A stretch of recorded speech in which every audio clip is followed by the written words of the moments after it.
Hello friends. उम्मीद है आप सभी ठीक होंगे।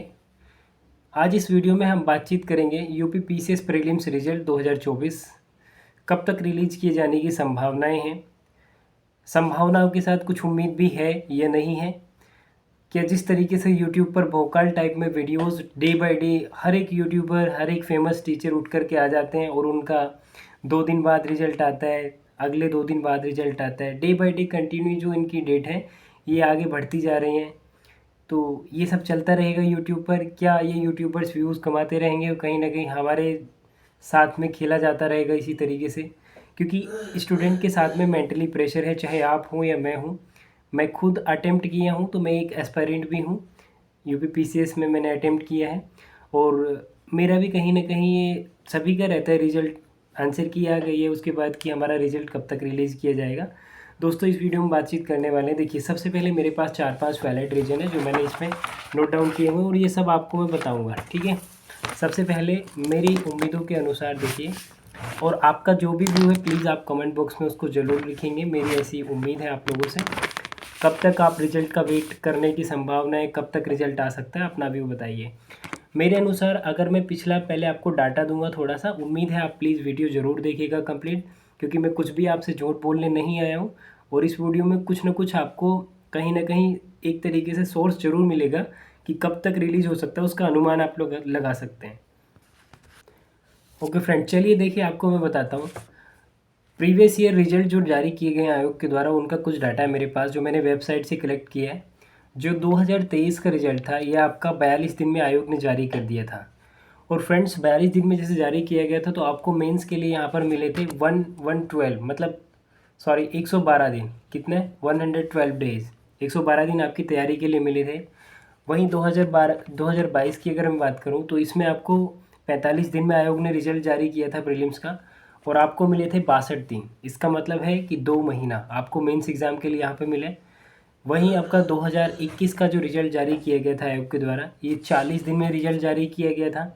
यहाँ आपको 120 दिन, कितने? 120 दिन यहाँ पर आपको मिले थे आपकी तैयारी के दौरान। समथिंग आपको 4 महीने के आसपास टाइम मिला, तो ये सबसे ज़्यादा टाइम था उस पीरियड का। उसके बाद 2020 की बात करूं तो कोविड वाला टाइम है ये, ठीक है, कोविड के बाद वाला। तो यहाँ पर आपको जो रिजल्ट है वो 45 से 40, क्योंकि एग्जैक्ट जो है 38 डेज लिखा हुआ है, ठीक है। तो इसमें आपको देखने को मिला था, मतलब सारे रिजल्ट अभी तक जो मैंने आपको बताया वो 40 से, आप ये मान कर चलिए 40 से 45 डेज़ के अंदर आयोग ने प्रीलिम्स के आंसर की के बाद ये जो है रिजल्ट जारी कर दिए हैं। और इसमें जो आपको समय मिला था वो मिला था 60 दिन का समय। तो आप देख रहे हैं, तो आपको मेंस एग्ज़ाम के लिए कहीं ना कहीं 2 महीना मैक्सिमम, कभी कभी आपको ये बढ़ करके 4 महीने तक मिला, लेकिन ज़्यादातर 2 महीना, 2 महीना 62 दिन, 112 दिन। तो एवरेज आप मान करके चलिए कि 2.5 महीना, मतलब 3 महीने के आसपास। इस बार का क्योंकि कैलेंडर 2025 का आयोग ने जारी कर दिया है, तो इसमें आपका जो है एग्ज़ाम जो है मेंस का जो है वो जून में है। तो प्रॉपर अभी टाइम है, आप समझ सकते हैं, क्योंकि अभी चल रहा है फरवरी, मार्च, अप्रैल और मई, और जून में आपका एग्ज़ाम है। इसके बाद नेक्स्ट आपका 12 अक्टूबर को उसने प्रीलिम्स भी रखा है 2025 यूपी पीसीएस वाला। तो 12 अक्टूबर को अब आपका नेक्स्ट प्रीलिम्स भी है, और इसमें आपका यदि हो रहा है तो यहाँ पर भी आपको कहीं ना कहीं मानसिक रूप से दुविधा में आप कि अब हम क्या करें। तो मेरा इतना कहना है कि सबसे पहले आप अपना मेंस का तैयारी स्टार्ट कर दीजिए। हम कंटिन्यू स्टार्ट कर दिए, आप भी कर दीजिए। डेली 1 से 2 आंसर ज़रूर लिखें। तो ये तो था आंकड़ा कि कब कब रिजल्ट किस तरीके से आयोग ने जारी किया। अब ये आयोग का रिजल्ट क्यों लेट हो रहा है उस पर मेरे सामने जो बातचीत है वो मैं आपको रखूँगा। देखिए, सबसे पहले आप लोगों को पता है कि इस बार जो student, number of student appear हुए थे एग्ज़ाम में, फॉर्म कितने लोगों ने भरा वो मैटर अलग बात है, ठीक है। लेकिन अपीयर होना जो है ये डिपेंड करता है रिजल्ट के मामले में और कट ऑफ के मामले में। तो जो अपीयर किए थे वो पिछली बार की तुलना में थोड़ा कम था इस बार, ठीक है, क्योंकि सर्दी के मौसम में एग्ज़ाम हुआ था और सेंटर जो है अपने मंडल से दूसरे मंडल में सेंटर प्रोवाइड किए गए थे आयोग के द्वारा। तो कहीं ना कहीं इस वजह से थोड़ा स्ट्रेंथ भी स्टूडेंट का जो अपीयर होने वाले थे वो इस बार कम था। लेकिन ये सब क्या पर्याप्त है रिजल्ट लेट करने के लिए? तो उत्तर है बिल्कुल भी नहीं। यहाँ पर फिर समस्या क्या है, क्यों आखिर इस तरीके से रिजल्ट लेट किया जा रहा है? तो मेरे सामने सबसे पहले आप इस बात पर फोकस करें कि इस बार यूपी पीसीएस का जो आंसर की, मॉडल आंसर की जो जारी किया गया था, ऑफिशियल आंसर की जिसको आप कहते हैं, इसमें आपका जो पेपर होता है यूपी पीसीएस प्री, 2 पेपर होते हैं जिसमें जीएस का पेपर होता है और सीसेट का पेपर होता है। अगर मैं जीएस पेपर में बात करूं तो लगभग 14 क्वेश्चन, 14 क्वेश्चन, ये बहुत बड़ा नंबर है फ्रेंड्स। 14 क्वेश्चन जो थे चैलेंजेबल थे, और चैलेंजेबल थे ही नहीं, इन्हें बहुत सारे नंबर ऑफ मैक्सिमम स्टूडेंट इनको क्या चैलेंज किए हैं डाक के थ्रू। आप बेहतर जानते हैं, आप अगर दिए हैं तो ठीक है। उसके बाद सीसेट पेपर में भी लगभग 5 से 6 क्वेश्चंस को चैलेंज किया गया है। अब इतना बड़ा लेवल पे, और ये जो 14 क्वेश्चन है, कम से कम 5 से 6 क्वेश्चन तो जीएस पेपर में बिल्कुल आप भी कह सकते हैं कि इनका हाँ आंसर वास्तव में आयोग को चेंज करना चाहिए। उसके बाद के जो क्वेश्चन मुझे लगता है जो ये 14 तक नंबर बढ़ करके पहुँचे हैं, तो इसमें जेन्युइन क्वेश्चन जो है चेंज करने वाले 7 से 8 क्वेश्चन होने की पूरी संभावनाएँ हैं। और आयोग अपने प्रीवियस ईयर्स में, लास्ट ईयर चाहे वो 22 का हो, 21 का हो, 20 का हो, वो लगभग 8 से 9% हर साल कहीं ना कहीं रिमूव करता रहा है। लेकिन वो पहले जानकारी हम लोगों को प्रोवाइड की जाती थी 2020-21 तक। उसके बाद आयोग ने इसको क्या अपनी बौद्धिक संपदा, इंटेलेक्चुअल प्रॉपर्टी घोषित कर दिया।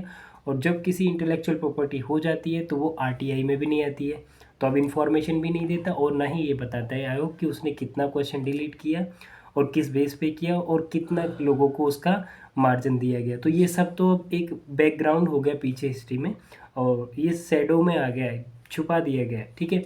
तो एक तो बड़ा रीज़न यही है, क्योंकि देखिए पहले इसीलिए आपको मेंस का डेट पता है ना, जून में आपका, और प्रीलिम्स का रिजल्ट इसलिए नहीं आया पहले, थोड़ा सा आपके पास टाइम है। मुझे लगता है कहीं ना कहीं हम जैसे स्टूडेंट्स को, एस्पिरेंट्स को ये गुमराह करने का षड्यंत्र है आयोग का। आप बेहतर जानते हैं कि आयोग ने प्रीलिम्स में जिस तरीके से गुमराह किया कि पहले आपको पता था कि 8 तारीख डेट दिया, 8 के बाद वो जो यूपीआरओ की डेट थी 22 दिसंबर, वहाँ होकर चला गया। फिर 1 शिफ्ट 1 डे वाला केस चला, लेकिन एट ओवरऑल आपको मिला है सिर्फ 1 मंथ सीरियस तैयारी करने के लिए। आयोग ने इतना गुमराह किया, इतना डिप्रेशन में हम सब लोग रोए। 1 महीने में हमने अपनी तैयारी किया फिर भी, और एग्ज़ाम हमने दिया। तो यहाँ पर आपको मेंस का डेट दे करके ये गुमराह करने की कोशिश की गई है कि आप मेंस का तैयारी बिल्कुल भी किसी भी तरीके से ना करें और कहीं ना कहीं इन्हीं चीज़ों में फंस करके रह जाएं कि प्रीलिम्स का रिजल्ट कब आएगा।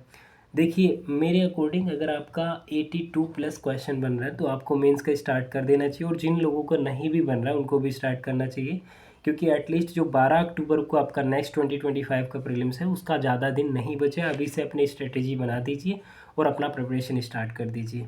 यहाँ पर ये वैलिड रीज़न हो सकता है कि जो 14 क्वेश्चन है ये एक बड़े क्वेश्चन का नंबर मान सकते हैं आप, क्योंकि 14 क्वेश्चन छोटी सी चीज़ नहीं है। ये रिजल्ट को इधर से उधर और उधर से उधर एक तरीके का इनडायरेक्टली नॉर्मलाइजेशन आप इसको हम लोग अपनी भाषा में स्टूडेंट लोग कह सकते हैं। और वहीं सीसेट में भी है और फिर जीएस में भी। ऐसा नहीं है कि एक पेपर में, दोनों में आपको ये कंबाइंड रूप से देखने के लिए मिलेगा। जो चैलेंजेबल क्वेश्चन थे जिनके आंसर आयोग ने स्वतः गलत माने थे, तो ऐसा नहीं है 2-4 क्वेश्चन हो तो बात बन भी जाए, लेकिन इतने क्वेश्चन होने के बाद अब आयोग को प्रूफ भी भेजे गए हैं, ऑथेंटिक प्रूफ एनसीईआरटी वगैरह के। तो एक ये रीज़न है आपका जो रिजल्ट लेट हो रहा है। दूसरा रीज़न फ्रेंड्स आपके सामने मैं बताऊं, दूसरा ये है कि जो OMR सीट्स हैं जिस पे हमने अपने आंसर को गोला किया था अंदर एग्ज़ाम हॉल में, तो अभी ये एक बात सामने आ रही है। इसकी मैं वैसे कोई पुष्टि नहीं करता हूँ, लेकिन ये न्यूज़ में है तो मैं आपको बता दूँ कि इसमें जो है गोला फिल करने का लेकर के जो स्कैन कोड दिया हुआ था OMR पे, वो कहीं ना कहीं स्कैन नहीं हो पा रहा है। तो स्कैन ना होने की वजह से जो स्टूडेंट्स का डाटा है तो वो कलेक्ट नहीं हो पा रहा है, और अगर ये ऐसे नहीं हो पाएगा तो रिजल्ट और भी ज़्यादा लेट होने की पूरी संभावनाएं हैं, ठीक है। क्योंकि देखिए इसको ऐसा तो है नहीं कि हर एक बच्चे का कॉपी अलग से चेक किया जाएगा एक एक, तो ये तो इतना बड़ा मैक्सिमम नंबर नहीं, ऐसे नहीं हो पाएगा, इंडिविजुअली तो पॉसिबल नहीं है। इसका कुछ समाधान निकल आ जाएगा अगर ऐसा कुछ प्रॉब्लम फेस करना पड़ रहा है आयोग को। तो ये 2 समस्या तो मेन रूप से हमें दिख रही हैं।